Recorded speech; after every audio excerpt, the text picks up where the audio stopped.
Mais alors, ce qui est intéressant, c'est que je dirais que l'approche pragmatique américaine ne revendique pas non plus nécessairement le vocable d'agroécologie.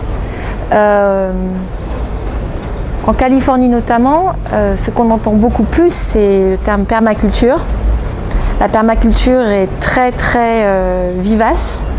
Les projets de permaculture, les associations qui ont des jardins expérimentaux, qui organisent des séminaires de formation à la permaculture. Donc, bien entendu, l'agroécologie, elle est tout le monde en a entendu parler. Enfin, tout le monde, en tout cas dans les cercles, dans les cercles d'acteurs de l'agriculture innovante et durable aux États-Unis. Bien sûr, l'agroécologie, on sait ce que c'est. On sait que parce que Miguel Altieri et Stephen Gleason à Santa Cruz ont bien entendu sont des pionniers, mais les praticiens eux-mêmes ne s'approprient pas nécessairement ce terme. On parle beaucoup d'agriculture durable, on parle beaucoup de souveraineté alimentaire, on parle beaucoup de système alimentaire, on parle beaucoup de circuits courts.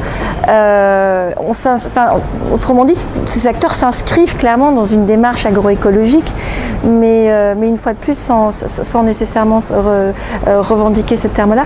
Donc, en ce qui concerne la France, est-ce que les chercheurs français s'approprient ces pratiques?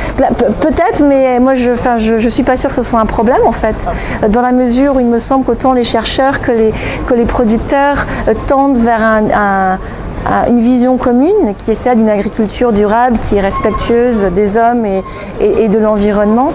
À la limite, je dirais, peu importe le label, dans la mesure où cette vision est tout de même, il me semble, bien comprise et où les valeurs me semblent tout de même relativement bien définies.